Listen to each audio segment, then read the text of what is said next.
नमस्कार, मैं हूं संजय शर्मा। आप देख रहे हैं 4 PM न्यूज नेटवर्क। ये गजब अजब गजब केवल उत्तर प्रदेश में हो सकता है। योगी आदित्यनाथ बिल लाए और प्रदेश अध्यक्ष कहते हैं बीजेपी का नहीं नहीं ये बिल गलत है, पकड़ो अपना सब, नहीं पास कराएंगे हम। मुख्यमंत्री और प्रदेश अध्यक्ष की ऐसी नायाब लड़ाई सिर्फ उत्तर प्रदेश में हो सकती है। हम अभय द्विवेदी से पूछेंगे, रोज शो करते हैं उनके संग, जाने माने पत्रकार हैं, एबीपी पे आप देखते हैं, बहुत अच्छी किताबें लिखी है, बहुत अच्छी बात करते हैं। हम उनसे पूछेंगे राहुल गांधी के घर ईडी पहुंचेगी या नहीं पहुंचेगी, पहुंचेगी तो क्या रिजल्ट होगा, नहीं पहुंचेगी तो क्या माना जाएगा मोदी जी डर गए हैं, ईडी सीबीआई के हथियार बेमतलब हो गए हैं, कोई डर नहीं रहा है। और हम उनसे पूछेंगे कि हरियाणा और महाराष्ट्र में सीन क्या चल रहा है। बहुत सारी रोचक बातें हैं, आपका इंतजार रहेगा राय का। चैनल को ज्वाइन कीजिएगा, सब्सक्राइब करिएगा। चलते हैं अभय द्विवेदी के पास। 4 PM न्यूज नेटवर्क में स्वागत है अभय द्विवेदी आपका। बहुत बहुत बढ़िया बढ़िया घटना हो रही है और राहुल गांधी ने कहा कि मेरे को पता है कि ईडी मेरे घर छापा मारने की तैयारी कर रही है, स्वागत है चाय नाश्ता और बिस्कुट मेरी तरफ से। उसमें बवाल मच गया और ईडी जो है मुझे लगता है गलत पता उसने तलाश कर लिया और राहुल गांधी की जगह उत्तर प्रदेश में आ गई। बाबू सिंह कुशवाहा के घर पर ठिकानों पे गई ईडी और वहां बुलडोजर उल्डोजर लेके गई। और बाबू सिंह कुशवाहा वो ही है जो जौनपुर से उन्होंने बीजेपी के बहुत कद्दावर कृपा शंकर सिंह, जिन पे इनकम टैक्स के, ईडी के, धोखाधड़ी के जाने कितने मुकदमे थे, लेकिन वो बीजेपी की वॉशिंग मशीन में गए और साफ हो गए। वॉशिंग मशीन में साफ हो गए, मोदी जी को फूल का गुलदस्ता दिया, बीजेपी में शामिल हो गए और बीजेपी में शामिल होकर जौनपुर से चुनाव लड़ गए। लेकिन बाबू सिंह कुशवाहा ने उनको हरा दिया और बाद में अखिलेश ने उनको समाजवादी पार्टी का उपनेता बना दिया सदन में, तो उनके यहाँ ईडी पहुंच गई। बड़ा सवाल यह है कि क्या राहुल गांधी ने ये सुर्खियां बटोरने के लिए कहा या वास्तव में ईडी घेरना चाहती है राहुल गांधी को। महाराष्ट्र और हरियाणा के चुनाव से पहले मोदी जी की रणनीति है कि सीधा राहुल गांधी को ही घेरे में ले लिया जाए, राहुल गांधी को ही भ्रष्ट साबित कर दिया जाए, क्योंकि राहुल गांधी का जो ग्राफ बड़ा है इन दिनों में उससे परेशान है। लगता है कि पूरे घटनाक्रम में आपका क्या मानना है? इसमें सबसे दिलचस्प टिप्पणी इसी विषय पर चर्चा करते हुए एक ऐसे पत्रकार ने की जो अपने आप को राष्ट्रीय स्वयंसेवक संघ का नजदीकी पत्रकार कहता है और इसी रूप में उसको टीवी पर अभी से नहीं मुद्दतों से पेश भी किया जाता है। उसका कहना यह है कि भारतीय जनता पार्टी की सरकार में यह हिम्मत ही नहीं है कि वो सोनिया गांधी और राहुल गांधी पर हाथ डाल सके। उसके बाद में एक अन्य पत्रकार ने ये कहा कि भाई आप ये बताइए कि ये जो रॉबर्ट वाड्रा के खिलाफ जो 4-5 साल पहले ईडी ने जो मुकदमा किया था, रॉबर्ट वाड्रा को अपने यहाँ बुलाकर पूछताछ की थी, उस वक्त तो दावा ये किया जा रहा था कि जो रॉबर्ट वाड्रा के खिलाफ गवाह है ईडी का, ईडी रॉबर्ट वाड्रा को और उसको दोनों को आमने सामने बैठ के बात करवाएगी और उसी में रॉबर्ट वाड्रा जो है वो सारी बातें उगल लेंगे और वो छुपा नहीं पाएंगे और आज रॉबर्ट वाड्रा को जेल भेज दिया जाएगा। इस बात को 5 साल से ज्यादा हो चुके हैं। तो पूरे इस वक्त सार्वजनिक विमर्श क्या है? सार्वजनिक विमर्श ये है, वो सार्वजनिक विमर्श भारतीय जनता पार्टी के समर्थकों और उससे हमदर्दी रखने वालों के बीच का विमर्श बता रहा हूं मैं, उनके आलोचकों का नहीं बता रहा हूं। उनका मानना यह है कि इस सरकार के पास ये हिम्मत ही नहीं है कि वो राहुल गांधी और सोनिया गांधी के ऊपर हाथ डाल सके। गांधी परिवार के किसी भी व्यक्ति, चाहे भले ही रॉबर्ट वाड्रा क्यों ना हो, प्रियंका गांधी क्यों ना हो, उसके ऊपर हाथ डाल सके। दिक्कत की बात यह है कि जो मुकदमे कायम कर रखे हैं उन मुकदमों को वापस नहीं ले सकते, वरना मेरी नाक कट जाएगी। तो सारी चीजें हवा में लटकी हुई हैं। अच्छा, अब आप इससे अंदाज लगाइए कि ये सरकार है किस हालत में। जिस वक्त ईडी, इनकम टैक्स और सीबीआई की कार्रवाइयां चल रही थी, चुनाव के दौरान भी चल रही थी, आपको तो पता ही, चुनाव के दौरान भी चल रही थी और उस पर अदालत में विपक्ष गया भी था। हम सब लोगों ने भी उसकी आलोचना की थी, चुनाव आयोग से भी कहा गया था कि ये सब आप मत होने दीजिए। उस वक्त माहौल ये था, उस वक्त की राजनीतिक परिस्थिति ये थी कि भारतीय जनता पार्टी के पास स्पष्ट बहुमत था और इस तरह की दावेदारी थी, इसका कोई खंडन नहीं कर रहा था कि आगे भी स्पष्ट बहुमत आने वाला है। ये माहौल था। आज स्थिति क्या है? आज तो स्पष्ट बहुमत समाप्त हो चुका है, सरकार कमजोर है, सरकार अपने ही जो गठजोड़ पार्टनर है उनके सामने झुकने के लिए मजबूर है। सरकार की कुछ समझ में नहीं आ रहा क्या किया जाए क्या न किया जाए। यहां तक कि पूरे आर्थिक सर्वे के अंदर, आर्थिक सर्वे कौन बनाता है? सरकार के सलाहकार बनाते हैं। सरकार की मर्जी बिना आर्थिक सर्वे थोड़ा बनता। उसमें साफ तौर पे लिखा हुआ है कि किस तरह चीन की जो संपत्ति है, उस चीन का जो एफडीआई है, फॉरेन डायरेक्ट इन्वेस्टमेंट है, चीन का जो पूंजी निवेश है, उसको हम भारत में कैसे लाएं, इसकी तरकीबें सुझाई गई हैं आर्थिक सर्वे में। और उसके ऊपर इस वक्त पिंक पेपर्स जो हैं, जो आर्थिक खबरों के अखबार हैं, उनके अंदर बड़े बड़े हेडिंग लग के खबर विश्लेषण और विद्वानों की बात छप रही है, चीनी एफडीआई पर चर्चा करके। ये अंग्रेजी का लेख बता रहा हूं, तो अंग्रेजी में यही शब्द लिखा हुआ था, चीनी एफडीआई पे चर्चा, टी चर्चा, CHARCHA चर्चा करके इस तरह की चीजें छप रही। तो इस वक्त ये सरकार, जिसे कहते नहीं कि जैसे कि आप एक व्यवस्थित कमरे में जाएं, जहाँ सब चीजें ठीक से रखी हुई हैं, कपड़े घड़ी करके रखे हुए हैं, सब चीज ठीक से रखी हुई, बिस्तर ठीक से बिछा हुआ है, और अचानक उसको हाथों से इधर उधर फेंक दें। मतदाताओं ने असल में उस व्यवस्थित मोदी सरकार के व्यवस्थित कमरे को उतन दिया है, पूरी तरह व्यवस्थित कर दिया है। सब चीजें इधर, कपड़े इधर उधर फैले पड़े हुए हैं, कोई चीज रखी नहीं है, हर चीज पड़ी हुई है। इस सरकार की सारी नीतियां, इस सरकार के सभी चीजें जो है अव्यवस्थित हो गई हैं, बद इंतजामी की शिकार हो गई हैं, कहीं कुछ भी नहीं हो रहा है। आप देखिए, पिछले 1.5 महीने के अंदर 15 से ज्यादा रेल दुर्घटनाएं हो चुकी हैं। 15 से ज्यादा रेल दुर्घटनाएं 1.5 महीने के अंदर हो चुकी हैं। आप कितने लोग उसके अंदर मर चुके हैं, बड़ी बड़ी रेल दुर्घटनाएं हुई हैं। कुछ भी इस सरकार के लिए ठीक नहीं हो रहा है। अब ये राहुल गांधी ने जो बात कही है, इससे सरकार की कमजोरी की एक और पोल खुलती है। इस गठजोड़ सरकार की स्थिति में तो ये मुझे नहीं लगता इस सरकार हिम्मत करेगी कि विपक्ष का उस तरीके से दमन करने की कोशिश करे जिस तरह का दमन वो 1 साल पहले कर रही थी या चुनाव के 6 महीने पहले कर रही थी। कर ही नहीं सकती, क्योंकि अगर वो ऐसा करेगी तो जो गठजोड़ सहयोगी दल हैं, उन सहयोगी दलों के अंदर एक प्रतिक्रिया होगी और एनडीए के अंदर समस्या पैदा हो सकती है। ये भी हम लोगों को देखना है कि अगर ये सरकार ऐसी जुर्रत करती है विपक्ष के नेताओं का दमन करने की, तो एनडीए के अंदर उसकी क्या प्रतिक्रिया होगी। काफी बुरी हालत है इस सरकार की। और राहुल गांधी ने यह कहा कि मैं समझता हूं ये एक बहुत ही उनकी चतुराईपूर्ण टिप्पणी है और एक चुनौती भी है कि अगर तुम में हिम्मत हो तो हमारा कुछ बिगाड़ लो। उस वक्त तो राहुल गांधी लोकसभा चुनाव से पहले की संवैधानिक पद पे नहीं थे, उनको एक साधारण नागरिक की तरह पकड़ा और गिरफ्तार किया जा सकता था।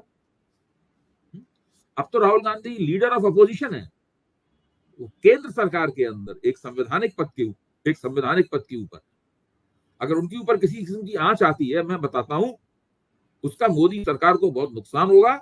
और सारी दुनिया में, जब पहले ही से कहा जा रहा है कि मोदी सरकार विपक्ष का दमन करने वाली सरकार है और ये मोदी सरकार का डेमोक्रेटिक डेफिसिट है, मतलब जो है सारी दुनिया में मोदी सरकार की नाक और भी ज्यादा नीची होगी इससे, तो ये बिल्कुल इनके लिए असंभव है। असली बात यह है कि राहुल गांधी, अब पूछा जा रहा है कि भाई राहुल गांधी के पास वो सूत्र, राहुल गांधी ने कहा सूत्रों से मुझे पता चला, यही तो कहा राहुल गांधी ने, तो सूत्र कौन से हैं? दरअसल जब सरकार के हाथ से बहुमत चला जाता है तो जो जांच एजेंसियां हैं और जो ब्यूरोक्रेसी है वो भी अपने अंडे केवल एक ही टोकरी में रखने से इनकार कर देती है। तब जो बोतल के ऊपर ढक्कन बहुत मजबूती से लगा हुआ था, वो ढक्कन दरअसल ढीला हो जाता है और खबरें सूत्रों के जरिए निकल के अपने आप ही विपक्ष के पास आने लगती हैं। तो इस वक्त ये जो सूत्र कहे हैं, ऐसे तो बहुत से सूत्र लोगों के पास होने जा रहे हैं, राहुल गांधी के पास, गांधी परिवार के पास और विपक्ष के अन्य नेताओं के पास। ठीक बात है, लेकिन अगर मोदी सरकार हर चीज को गोपनीय रखने में समर्थ होती थी, वो उस तरह समर्थन नहीं हो पाएगी। अच्छा, इसका दूसरा मगर परिणाम देखिए, मान लीजिए ये जो आप बता रहे हैं ये बात आप सब मजाक में उड़ाने लगे हैं कि तो राहुल गांधी सीधी चुनौती दे रहे हैं, हिम्मत हो तो बीडी भेज के दिखाओ। अगर मान लीजिए इसी खुंदक में, इसी चिड़ में, क्योंकि आजकल मोदी जी को गुस्सा भी, खुंदक भी आ ही रही होगी, जो हाल हुआ है उनका, पूर्ण बहुमत नहीं आ पाया, तो चिढ़ाना स्वाभाविक है। मेरे अंदर भी है, किसी भी मानव स्वभाव है। कोई आदमी कहे कि अब की बार 400 पार और बहुमत भी नहीं है, और जो इंसान कहता हो कि मैं बायोलॉजिकल नहीं हूँ, मैं तो ऊपर से देवदूत हूँ, फिर उस आदमी का ये हाल हो जाए तो कहीं ना कहीं अंदर से पीड़ा भी होती है। मोदी जी के चेहरे से लगती हुई है, पीड़ित है वो। अगर मान लीजिए खुंदक में वो ईडी की टीम से कहते हैं जाओ राहुल गांधी की का रेड करके और मिले ना मिले, अगर राहुल गांधी के घर पे ईडी की रेड होती है, ईडी की कार्रवाई होती है, तो उसका क्या क्या नतीजा होगा? क्या कांग्रेस के पक्ष में होगा, विपक्ष के पक्ष में होगा? क्या उसके राजनीतिक फलितार्थ भारतीय जनता पार्टी के खिलाफ जाएंगे और बहुत दूरगामी दृष्टि से खिलाफ नहीं आएंगे। मेरा मानना है कि उसका तुरंत प्रतिक्रिया होने लगेगी उसकी, क्योंकि पिछली बार जब राहुल गांधी को बुलाया गया था और कांग्रेस सड़क पे उतर आई थी और बहुत जबरदस्त रूप से कांग्रेस कार्यकर्ताओं ने उसके खिलाफ प्रदर्शन और धरने किए थे, आपको ध्यान होगा। अब तो पूरा इंडिया गठबंधन करेगा, तब तो इंडिया गठबंधन बना नहीं था, अब तो पूरा इंडिया गठबंधन करेगा और विपक्ष की एकता और भी ज्यादा मजबूत होगी। ये करके देखिए, इंडिया गठबंधन बनने के पीछे और उसकी एकता मजबूत होने के पीछे सरकार द्वारा किया गया विपक्ष का दमन है ना, ये तो हम सब लोग जानते ही हैं। अगर सरकार विपक्ष का इस तरीके से दमन नहीं करती तो शायद इन लोगों के बीच के अंतर्विरोध ज्यादा मुखर रहते, एकता इतनी मुखर नहीं होती। क्यों अंतर्विरोध पीछे चले गए और एकता सामने आ गई? ऐसा क्यों हुआ? इसीलिए हुआ। वो तो मोदी जी ने ही धकेला इन लोगों को एकता करने की तरफ। अब मोदी जी अगर इस तरह का काम करेंगे तो ये दरअसल अपने पैरों पर कुल्हाड़ी मारेंगे। ये बार बार अपने पैरों में कुल्हाड़ी मार रहे हैं। पैर थोड़ा सा कट भी चुका है, 63 सीटें कम हो चुकी हैं इनकी। अब की बार बहुत जोर से कुल्हाड़ी मारेंगे तो पैर का एक हिस्सा और कट जाएगा, इनका बहुत नुकसान होगा। और सबसे बड़ी बात यह है कि अंतरराष्ट्रीय स्तर में, देखिए मैं इस बात को जानबूझ के कह रहा हूं, ये बात अब केवल देश के अंदर तक सीमित नहीं रह गई है। अंतरराष्ट्रीय स्तर पर जो दूसरे बड़े पूंजीवादी लोकतांत्रिक देश हैं, वो देश भी इस बात को उठाना शुरू कर देंगे अंतरराष्ट्रीय मंचों के ऊपर कि ये भारत में क्या हो रहा है, और इनके लिए जवाब देना मुश्किल हो जाएगा। पहले से ही इनके ऊपर सवालिया निशान है, तो और सवालिया निशान और बढ़ जाएंगे। भाई भारत एक लोकतंत्र है, भारत एक निरंकुशता नहीं है। अगर भारत को एक सेमी डेमोक्रेट, अभी तक तो भारत को कुछ रेटिंग एजेंसियों ने सेमी डेमोक्रेटिक कैटेगरी में, मोदी जी ने पिछले 5-6 साल में जो हरकतें की थी उससे भारत डेमोक्रेटिक कैटेगरी से सेमी डेमोक्रेटिक कैटेगरी में चला गया था। इसके बाद में भारत सेमी ऑटोक्रेटिक कैटेगरी में आ जाएगा, उसमें मुश्किल हो जाएगा। बिल्कुल ठीक कह रहे हैं आप, लेकिन एक बीच में मोदी जी तो हर जगह कील कांटे दुरुस्त करना चाह रहे हैं। मेरे को जानकारी मिली कि एक बहुत बड़ी प्लानिंग है कि बीजू जनता दल के और जगन की पार्टी के जितने राज्यसभा सांसद हैं उनसे इस्तीफा दिलाए जाएं।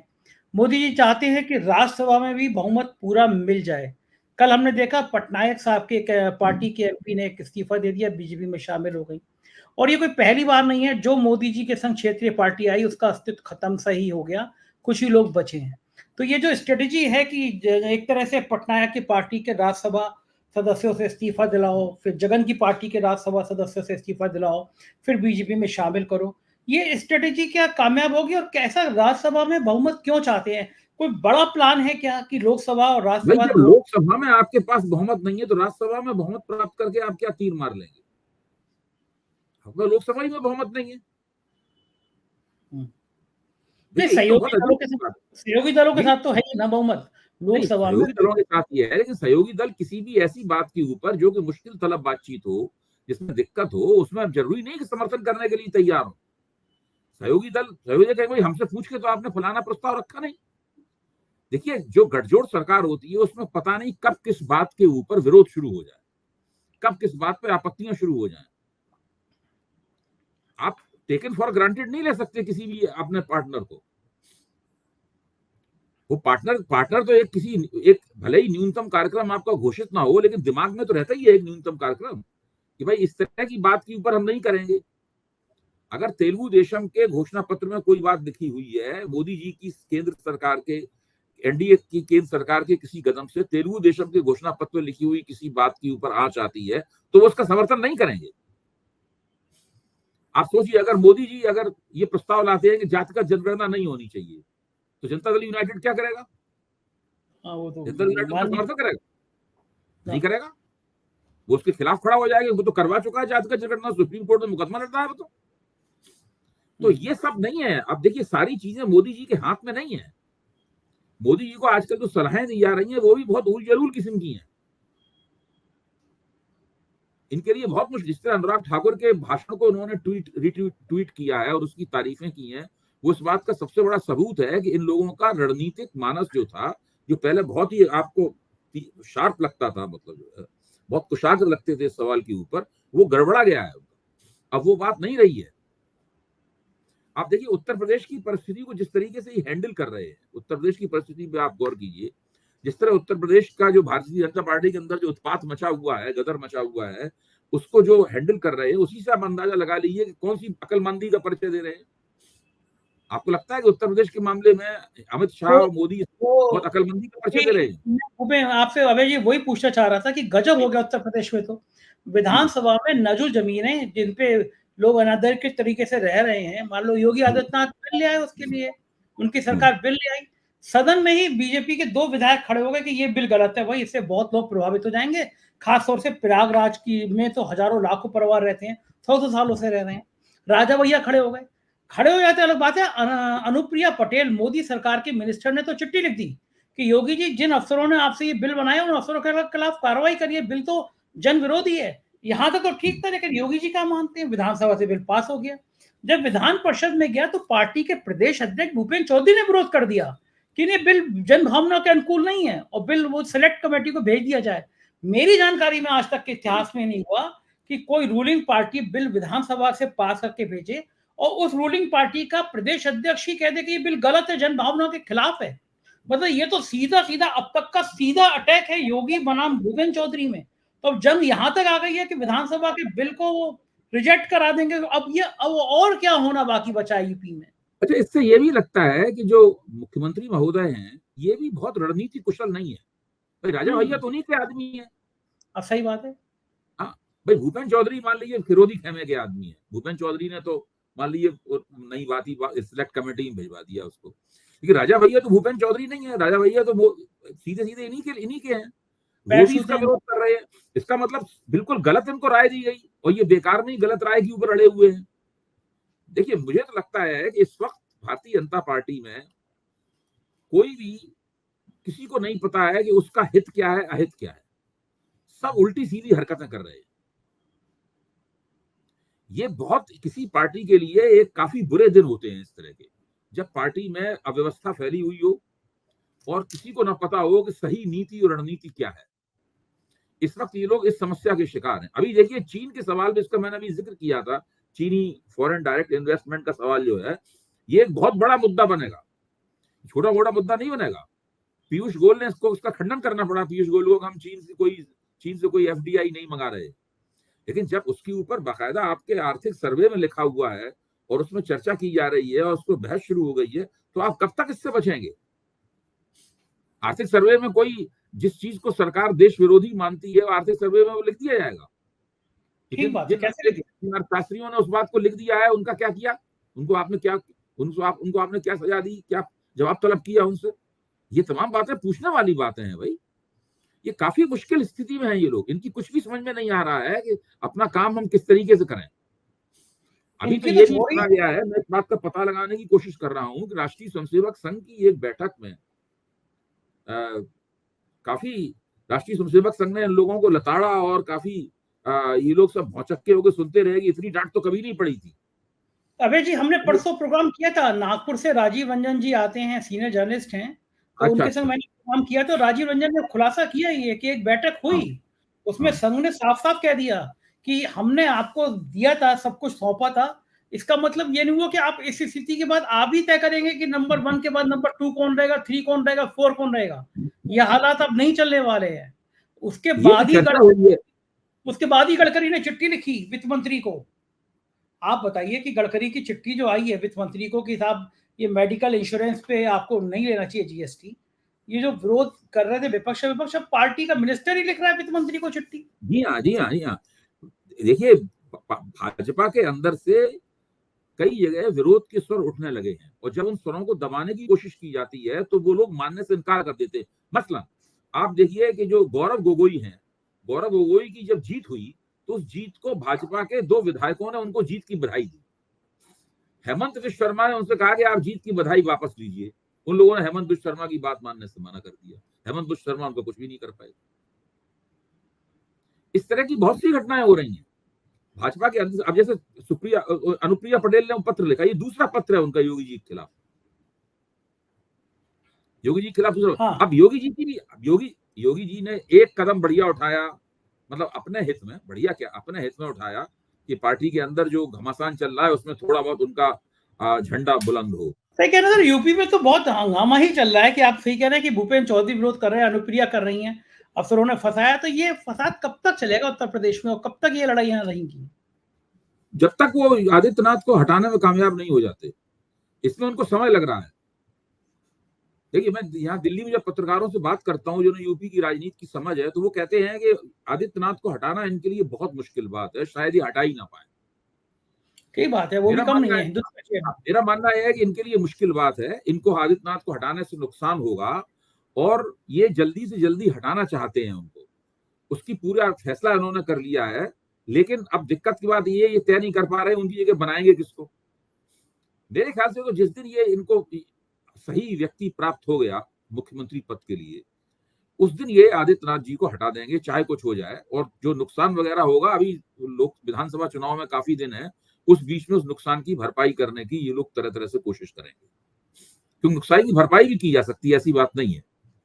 अब जैसे कि मान लीजिए आप आदित्यनाथ जी को हटाते हैं, किसी राजपूत को उप मुख्यमंत्री बना देते हैं या कुछ करते हैं, तो उसकी कुछ तो कुछ भरपाई करने की कोशिश करेंगे। लेकिन जब तक ये आदित्यनाथ जी को हटा नहीं देते, तब तक उत्तर प्रदेश में इसी प्रकार का घमासान चलता रहेगा और भारतीय जनता पार्टी की छवि में गिरावट होती रहेगी, मोदी जी अच्छा की छवि में गिरावट होती रहेगी और भाजपा की छवि में गिरावट होती रहेगी।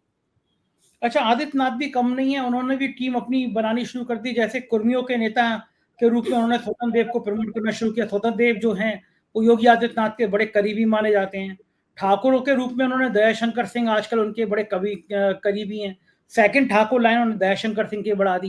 इसी तरह ब्राह्मणों में उनको लगता है कि ब्रजेश पाठक विरोध करेंगे, तो युवा मोर्चे का अध्यक्ष है एमएलसी प्रांशु द्विवेदी। आजकल प्रांशु उनके लिए बड़ी बैटिंग कर रहे हैं, ब्राह्मणों के में जगह जगह मैसेज कर रहे हैं। तो इस तरह की टीम उन्होंने बनानी शुरू कर दी, वही ठाकुर, कुर्मी, ब्राह्मण। तो योगी आदित्यनाथ भी धीरे धीरे विधायकों से भी मिल रहे हैं, विधायकों से बातचीत कर रहे हैं। तो ये जो दोनों तरफ से लॉबिंग हो रही है अपनी अपनी की, एक खेमा जो है वो योगी आदित्यनाथ के विरोध में, केशव मौर्य उसकी कमान संभाले हुए हैं, योगी जी अपने संग विधायकों की लड़ गए। क्या बीजेपी में कहीं ऐसा ना हो कि एक दिन 50 विधायक इधर और 150 विधायक उधर टाइप का सीन बन जाए?